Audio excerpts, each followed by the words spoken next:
Good evening. मैं engineer Rakesh Kumar आप लोगों का प्रज्ञा फिजिक्स एकेडमी में स्वागत करता हूं। आज के क्लास में हम लोग कम्बिनेशन ऑफ कैपेसिटर पे कुछ प्रॉब्लम सॉल्व करेंगे और देखेंगे ये कैसे सॉल्व होता है। कुछ ट्रिक्स है और उसको कन्वेंशनल मेथड से भी हम लोग सॉल्व करके देखेंगे, है ना, ताकि बाद में आप लोग को इससे जो है कुछ हेल्प मिले। चलिए हम लोग देखते हैं। पहला जो हमारा टाइप ऑफ प्रॉब्लम है वो है infinite ladder problem. Infinite ladder problem में हम लोग क्या देख रहे हैं, ये सीरीज कहीं पे अंत नहीं हुआ है, ये इनफाइनाइट नंबर ऑफ सीरीज है हमारा।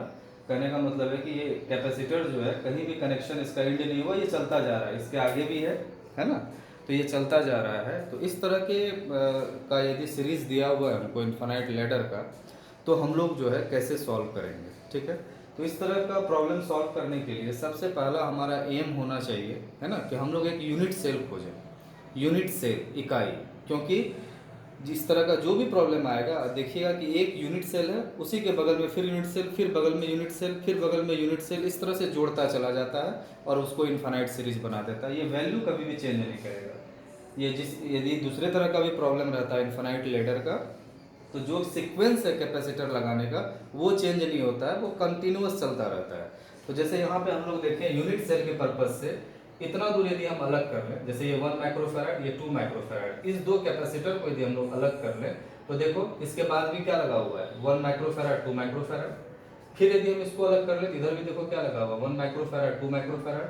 फिर यदि हम इसको अलग कर लें तो यहाँ भी 1 माइक्रोफैराड, इधर भी 2 माइक्रोफैराड लगा होगा। कहने का मतलब है इस पर्टिकुलर प्रॉब्लम के लिए हमारा यूनिट सेल क्या हुआ, यूनिट सेल हो गया ये 1 माइक्रोफैराड 2 माइक्रोफैराड। इसको यदि हम लोग अलग कर लेते हैं यहाँ से, इसके बाद भी हमको जो सीरीज मिलेगा, ये सीरीज क्या मिलेगा हमको, इनफाइनाइट सीरीज ही मिलेगा, है ना। क्योंकि ये नंबर ऑफ इसमें जो है कैपेसिटर, एक तरह से मान के चलिए एक समुद्र है ना, समुद्र है ना, उसमें से क्या करना है, एक यूनिट से मतलब एक बाल्टी पानी हम निकाल लेते हैं, तो क्या समुद्र में से पानी घटेगा, फिर भी वो समुद्र ही रहेगा, है ना। उसी तरीके से यदि हम एक यूनिट सेल इसमें से निकाल लें तो इसके कैपेसिटेंस पे कोई असर नहीं पड़ेगा, क्योंकि इनफाइनाइट नंबर ऑफ कैपेसिटेंस इसमें दिया हुआ है। तो इस तरह का प्रॉब्लम चलिए हम लोग सॉल्व करते हैं, सॉल्यूशन देखते हैं। सबसे पहले तो आप एज्यूम कर लीजिए, let C be the equivalent capacitance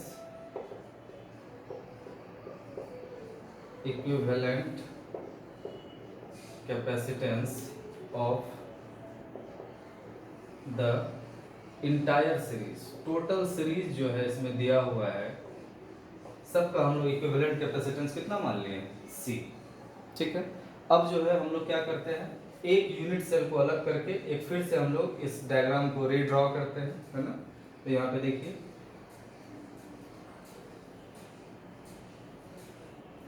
ये हमारा x है और ये क्या हमारा y है, ये 2 माइक्रोफैराड और यहाँ पे, अब यहाँ के बाद भी ये क्या हमारा इनफाइनाइट सीरीज है, और इनफाइनाइट सीरीज के कैपेसिटेंस को क्या माना है हमने, C माना है। तो यहाँ पे एक C ले लीजिए और इसका वैल्यू कितना है हमारा 1 माइक्रोफैराड, ठीक है। अब यहाँ पे देखिए, अब डायग्राम थोड़ा शॉर्ट हुआ है, अब इसको समझ सकते हैं। ये 2 माइक्रोफैराड और ये जो C कैपेसिटर है, ये दोनों किस में है, सीरीज में। यदि ये दोनों हमारा सीरीज में है तो इसका हम इक्विवेलेंट कैपेसिटेंस निकाल सकते हैं। तो हम लोग यहाँ पे लिख सकते हैं 2 microfarad and C are in series, therefore इन दोनों का जो इक्विवेलेंट कैपेसिटेंस होगा वो निकालिए।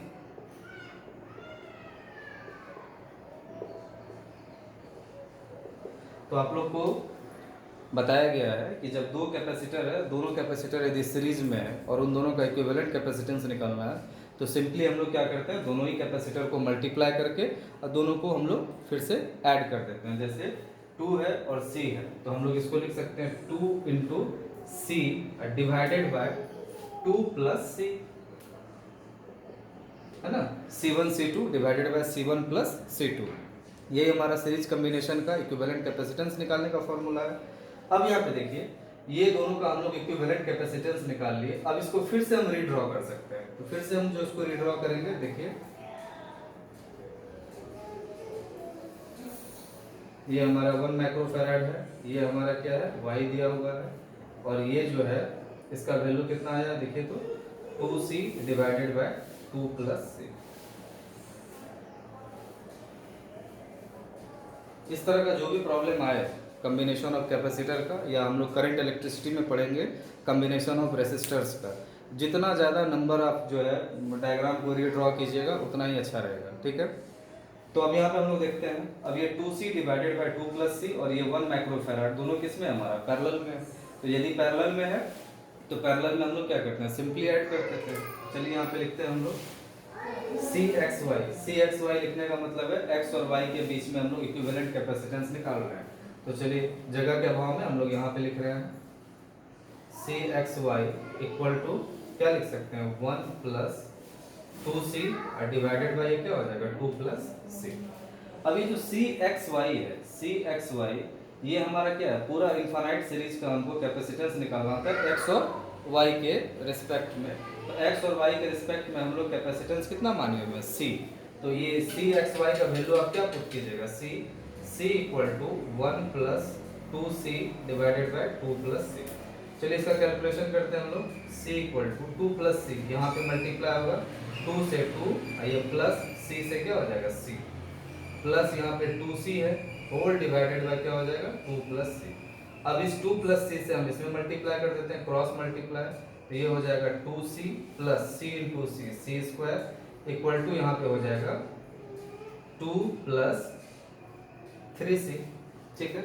अब ये जो 2 प्लस 3c इस साइड है इसको हम लोग इधर ले आते हैं, तो ये हो जाएगा c स्क्वायर, यहाँ प्लस 2c इधर से प्लस 3c आएगा तो माइनस 3c, तो ये हो जाएगा हमारा माइनस c और ये 2 इधर आएगा तो माइनस 2 इक्वल टू 0। इसका फैक्टर करते हैं, तो फैक्टर के लिए हम लोग कर सकते हैं c square minus of 2c plus c minus 2 equal to 0। चलिए आगे देखते हैं हम लोग c स्क्वायर माइनस 2c, इसमें से हम लोग c कॉमन ले सकते हैं, तो c हमने कॉमन लिया तो यहाँ क्या बचा c माइनस 2 प्लस 1 कॉमन लिया हमने तब क्या बचा c माइनस 2 इक्वल टू 0। तो ये बचा हमारा देखो c प्लस 1 और c माइनस 2 इक्वल टू 0। यहाँ से c का हमको दो वैल्यू मिल रहा है, तो c का दो वैल्यू मिल रहा है c equal to 2 and c equal to minus 1।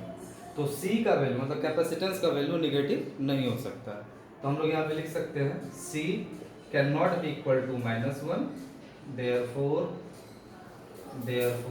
c equal to 2 microfarad. तो हमारा जो है कैपेसिटेंस कितना निकला, इक्विवेलेंट कैपेसिटेंस जो निकला हमारा वो 2 माइक्रोफैराड निकला। और इस तरह का कोई भी प्रॉब्लम आए है ना इनफाइनाइट सीरीज का, तो सबसे पहला कीजिएगा आप यूनिट सेल खोजिएगा, एक यूनिट सेल को अलग करके बाकी सब सीरीज का कैपेसिटेंस c मान लीजिएगा और उसका वैल्यू पुट कर दीजिएगा, आपका आराम से आंसर आ जाएगा। तो ये एक तरह का प्रॉब्लम हुआ इनफाइनाइट लैडर का। अब चलिए हम लोग इसी में दूसरा प्रॉब्लम देखते हैं।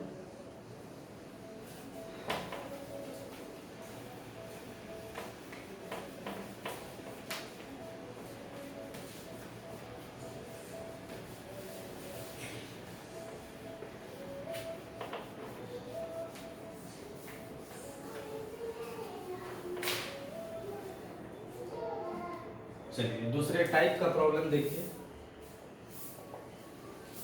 जैसे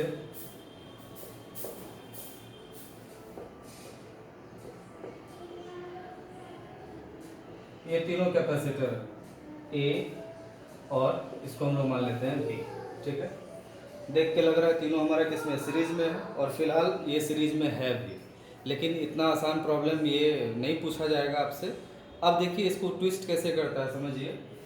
यहाँ से एक वायर ले गया और इसको इस तरह से जोड़ दिया, और यहाँ से एक वायर ले गया और इसको इस तरह से जोड़ दिया, ठीक है। तो इस तरह का जो प्रॉब्लम है उस प्रॉब्लम का नाम ये कहलाता है, या तो इसको कहिएगा वायर्ड प्रॉब्लम, या इसी का दूसरा नाम है और शॉर्ट सर्किटेड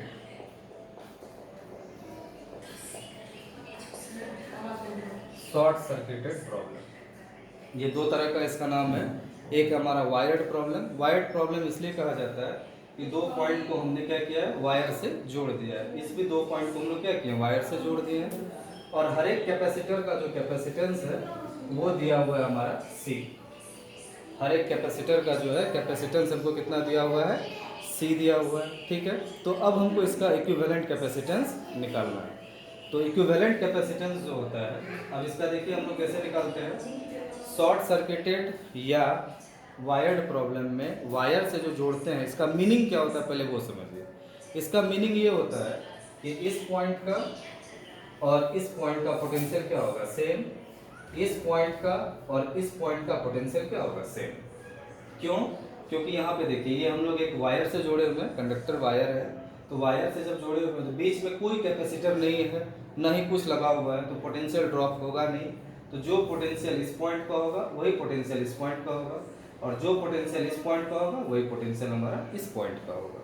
तो वायर से जोड़ने का मतलब ही होता है जिन दो पॉइंट को आपने जोड़ा है उन दोनों का पोटेंशियल क्या हो जाएगा, सेम हो जाएगा, ठीक है। तो चलिए हम देखते हैं इसको सॉल्व कैसे करते हैं। अब थोड़ा समझिए इसको। जैसे ये जब ए पॉइंट है तो निश्चित रूप से ये भी हम ए मान सकते हैं, क्योंकि इन दोनों के बीच में कोई कैपेसिटर नहीं लगा हुआ। तो जो यहाँ का पोटेंशियल वही यहाँ का पोटेंशियल। जब ए यहाँ का पोटेंशियल है तो ये वायर से जुड़े हुए हैं, तो इस पॉइंट का पोटेंशियल भी क्या हो जाएगा हमारा ए। अब यहाँ पे देखिए ये जब बी है ना, ये जब हमारा बी है तो निश्चित रूप से ये भी हमारा क्या हो सकता है, बी, क्योंकि इन दोनों के बीच में कोई भी कैपेसिटर नहीं लगा हुआ है, तो पोटेंशियल ड्रॉप होने का कोई चांसेस नहीं है। तो ये बी है तो इसको भी बी मान सकते हैं। और ये जब बी है तो 110% ये भी हमारा बी ही होगा। क्यों? क्योंकि ये वायर से जुड़ा हुआ है। वायर से जुड़ा हुआ मतलब इस पॉइंट का पोटेंशियल और इस पॉइंट का पोटेंशियल हमारा क्या हो गया, सेम हो गया, ठीक है। अब यहाँ पे हम लोग को देखते हैं, हम लोग को इस तरह का प्रॉब्लम दिया रहेगा और इसका क्वेश्चन ये रहेगा, find equivalent capacitance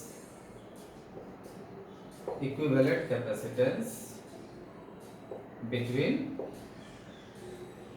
A and B. A और बी के बीच में हमको कैपेसिटेंस मालूम करना है, ठीक है।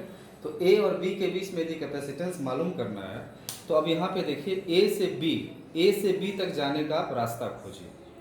ए से बी तक जाने का रास्ता खोजिएगा।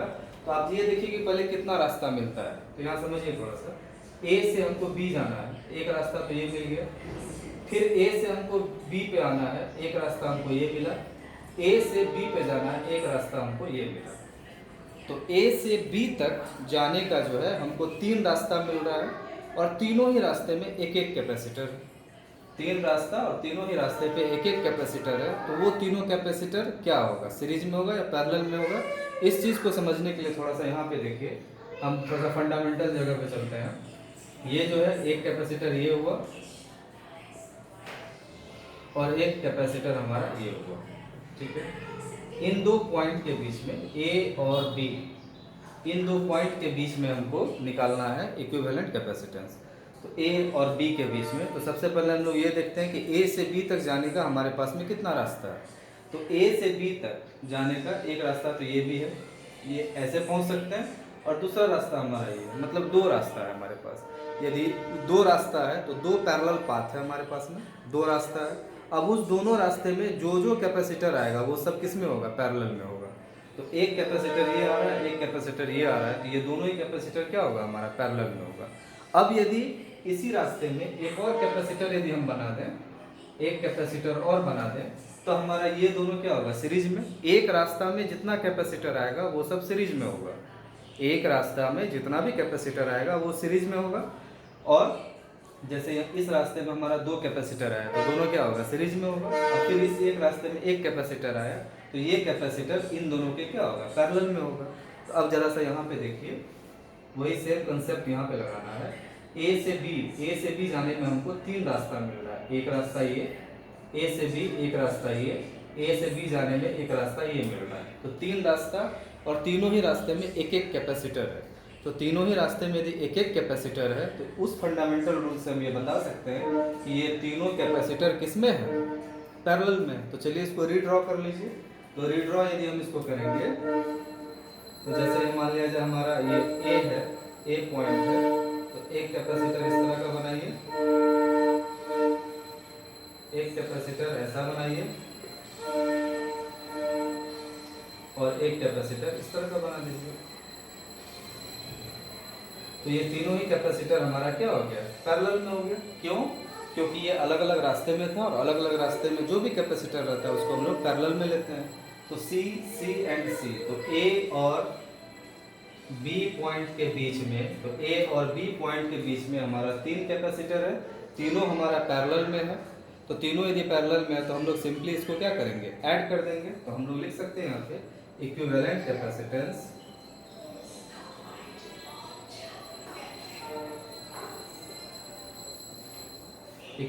Capacitance C A B equal to C plus C equal to क्या हो जाएगा, 3 है ना। तो हमारा इक्विवेलेंट कैपेसिटेंस कितना आ गया, इक्विवेलेंट कैपेसिटेंस हमारा आ गया 3C। अब ऐसा ही सेम प्रॉब्लम हम लोग एक और करेंगे जिसमें कि नंबर ऑफ कैपेसिटर का संख्या हम लोग क्या करते हैं, बढ़ा देते हैं। तो वो प्रॉब्लम देख लेते हैं।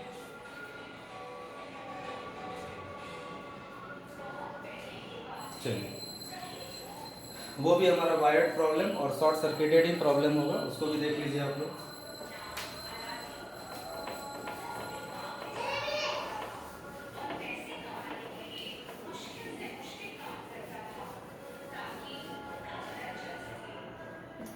देखिए,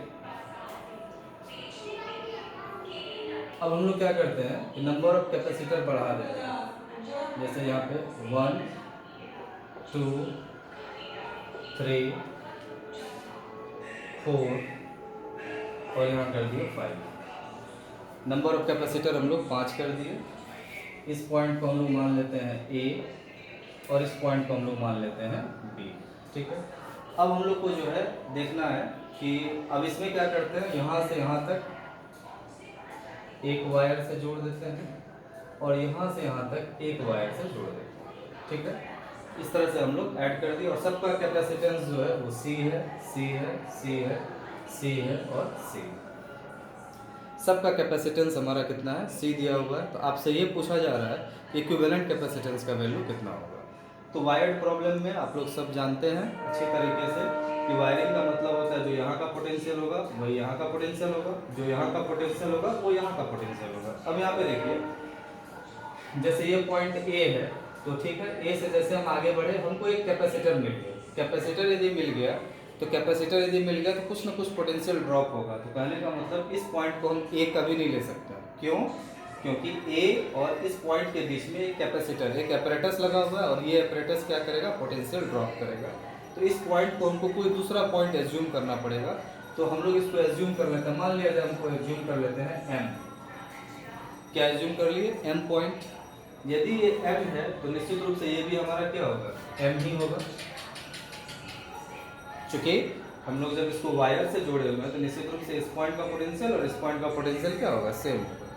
अब जो है सेकंड में हम लोग क्या देखते हैं, ये जो है इस पॉइंट को हम लोग मान लेते हैं N और उस हिसाब से ये भी हमारा क्या हो जाएगा, ठीक है। तो M और N, ठीक है। इस तरह से हम लोग जो है सॉल्व किए। अब यहाँ पे देख रहे हैं M से M, M to N, फिर M से M। चलिए इसको हम लोग फिर से रीड्रॉ करते हैं। तो रीड्रॉ करने के लिए सबसे पहले यहाँ से शुरू करते हैं। इसमें भी हमको इक्विवेलेंट कैपेसिटेंस निकालना है। Find CAB। तो CAB का मतलब हो गया AB के बीच में हमको इक्विवेलेंट कैपेसिटेंस निकालना है। तो चलिए इसका हम प्रोसेस पे आगे चलते हैं, उसको रीड्रॉ करते हैं। जैसे यहाँ A पॉइंट है, A पॉइंट से हम आगे बढ़े, एक कैपेसिटेंस मिला, उस कैपेसिटेंस को जैसे ही टपे हमको एक पॉइंट मिला M, ठीक है। यहाँ तक आके हम लोग रुकते हैं। अब हम लोग यहाँ पे विचार करते हैं, M पॉइंट जब मिला है तो M के बाद क्या है हमारा N। अब यहाँ पे फिर से आप ये देखिए कि M से N जाने का कितना रास्ता है, M से N जाने का कितना रास्ता है। तो यहाँ पे देखिए M से N जाने का एक रास्ता, यहाँ देखिए M से N जाने का फिर एक रास्ता, M से N जाने का फिर एक रास्ता। कहने का मतलब है कि M से N जाने का 3 रास्ता यहाँ भी आपको मिल रहा है। तो M से N जाने का यदि 3 रास्ता मिल रहा है तो निश्चित रूप से 3 और तीनों रास्ते में एक एक कैपेसिटर है। तो तीनों ही कैपेसिटर हमारा क्या होगा, तीनों कैपेसिटर हमारा पैरेलल में होगा, ठीक है। तो यहाँ से हम लोग बना देते हैं, M से एक कैपेसिटर ये है,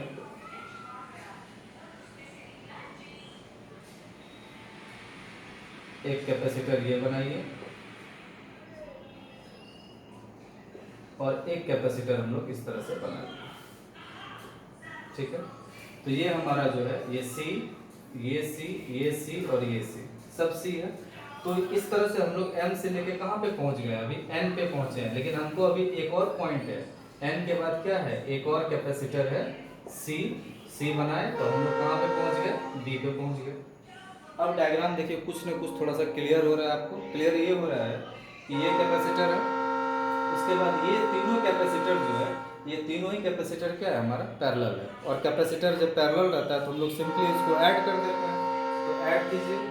तो यहाँ पे हम लोग देख सकते हैं ए, ये हमारा सी जैसे था वैसे ही रहेगा। अब यहाँ पे देखिए इन तीनों, ये तीनों ही हमारा क्या है, ये तीनों हमारा पैरेलल में है। तो पैरेलल में है तो c प्लस सी कितना हो जाएगा, 3c। तो इसको हम लोग यहाँ पे 3c, और ये हमारा क्या हो गया c, और यहाँ पे पहुँच गए हम लोग b पे। अब हम लोग देख सकते हैं कि तीनों ही हमारा किसमें है, सीरीज में। तीनों सीरीज में है, तो सीरीज के लिए हम लोग इक्विवेलेंट का फॉर्मूला जानते हैं। तो हम लोग यहाँ पे लिख सकते हैं 1/CAB equal to 1/C plus 1/3C plus 1/C, यही हमारा फंडामेंटल रूल है। तो 1/CAB इक्वल टू एलसीएम लीजिए, ये हो जाएगा हमारा 3C। अब C से यहाँ पे लिखिएगा 3 प्लस 1 प्लस 3, तो ये हमारा वैल्यू आ गया 3 3 6 7 7/3C। तो 1/CAB इक्वल टू 7/3C, तो CAB का वैल्यू क्या हो गया हमारा 3C/7, जो भी हमारा माइक्रोफेराड है, चाहे जिसमें भी इसका यूनिट दिया हुआ है वो हमारा आ जाएगा। तो इस तरह से CAB का वैल्यू आपको कितना आ गया, 3C/7 माइक्रोफेराड। ठीक है, इस क्लास में इतना ही। अब हम लोग इससे और भी जो डिफरेंट टाइप्स का प्रॉब्लम है ना, प्लेट का प्रॉब्लम है, वो हम लोग नेक्स्ट क्लास में करेंगे। Thank you.